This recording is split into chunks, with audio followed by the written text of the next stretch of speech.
was some interest in maybe a little bit of chanting for the Sangha. So it was, an idea would be to start the Dharma talks. This could be my talk, but also when you're listening in the in-between weeks to talks, to start with the Namo Tassa phrase. I don't really have a really good chanting voice, but I'm willing to try it anyways. So for those who are unfamiliar with it, the phrase is Namo Tassa Bhagavato Arahato Sama Sambuddhassa, which means homage to the perfectly enlightened one, to the Buddha, homage to the Buddha. We'll chant the phrase 3 times.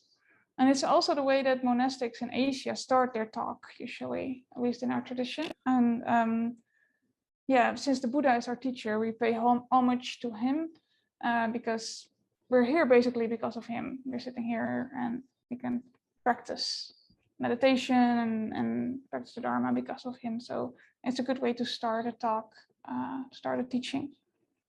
So if you know it, please join in.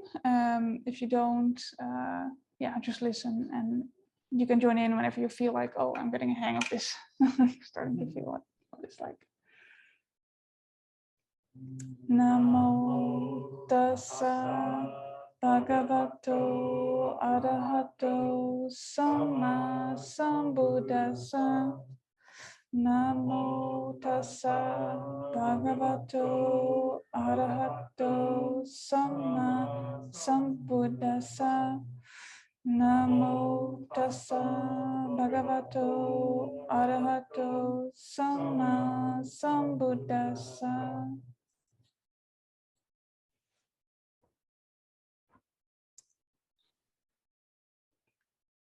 Yeah, so I was thinking for the talk, maybe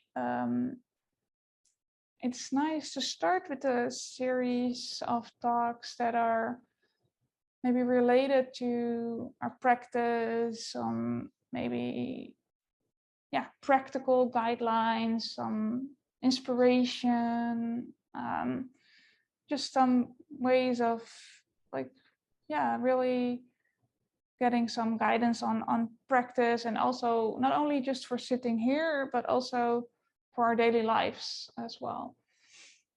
And one of the things that is probably like a thing for people could be balancing effort.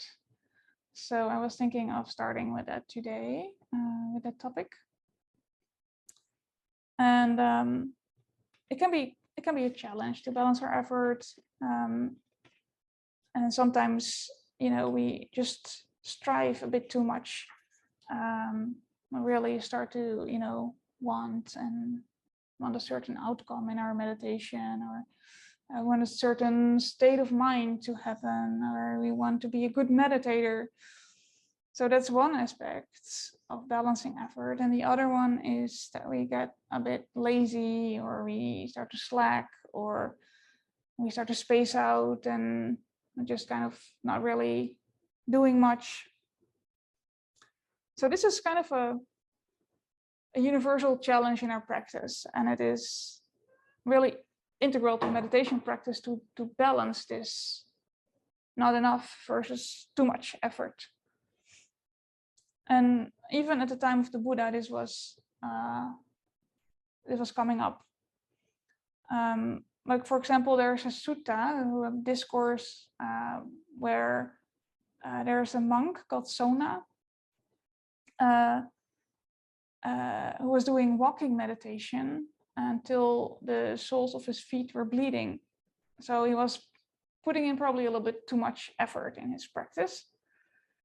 And in the suttas, it says the venerable Sona, the monk, was thinking, which is described in suttas, I am one of the Buddha's most energetic disciples, yet my mind is not freed from defilements by not grasping. But my family has wealth. I could enjoy that wealth and make merit. Why don't I resign the training and return to a lesser life so I can enjoy my wealth and make merit? So the Buddha, with his special powers knew that Sona was thinking, and he went over to talk to him. And the conversation went like this. What do you think, Sona? When you were still a layman, weren't you a good harp player? Sona said, yes, sir. When your harp's strings were tuned too tight, was it resonant and playable? No, sir. When your harp strings were tuned too slack, was it resonant and playable? No, sir. But when your harp's strings were tuned neither too tight nor too slack, but fixed at an even tension, was it resonant and playable? Yes, sir. In the same way, Sona, when energy is too forceful, it leads to restlessness. When energy is too slack, it leads to laziness. So, Sona, you should apply yourself to energy and serenity. Find a balance of the faculties and learn the pattern of this situation. So the Buddha is pointing out here, neither too much energy nor not enough energy will work. And it's just like with a string instrument, you need to kind of tune it. You need to kind of like balance it. And we'll need to find the right tone, he says, the Buddha.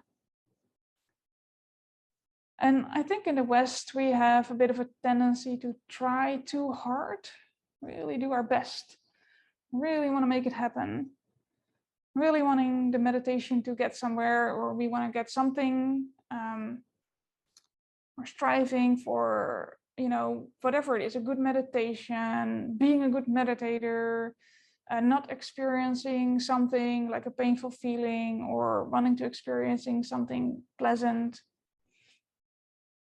And it's a good idea to check into the body if that happens.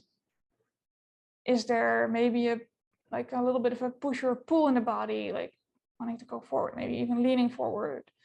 And there can be tension in the body, in all of the muscles all over the body, in the jaw, maybe in the chest.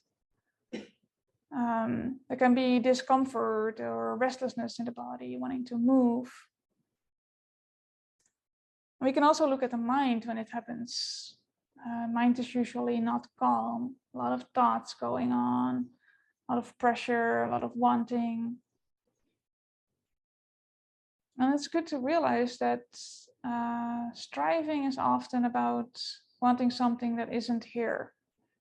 And what I just said, like wanting to be mindful, just wanting mindfulness to be here, wanting to be calm, wanting to be a good meditator, etc.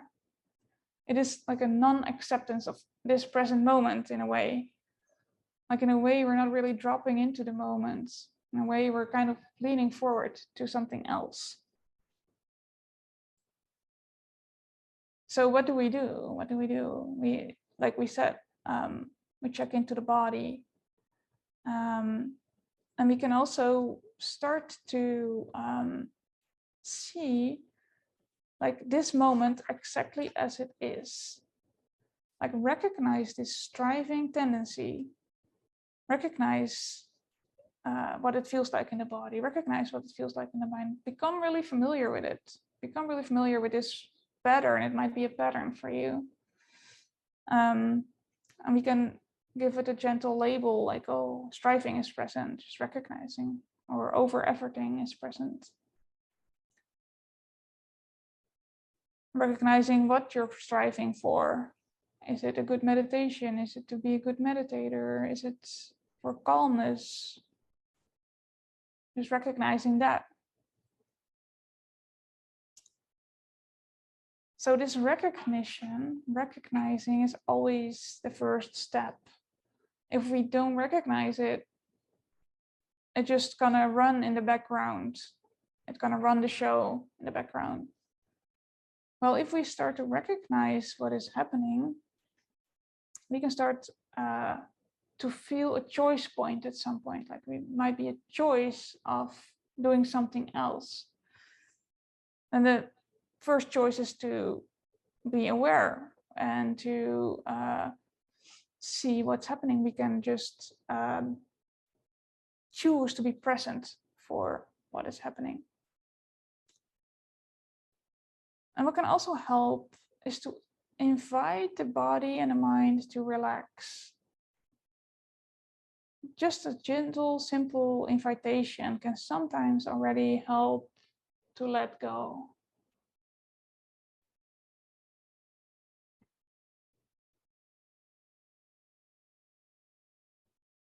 I'm thinking I could stop here and continue next week with this talk.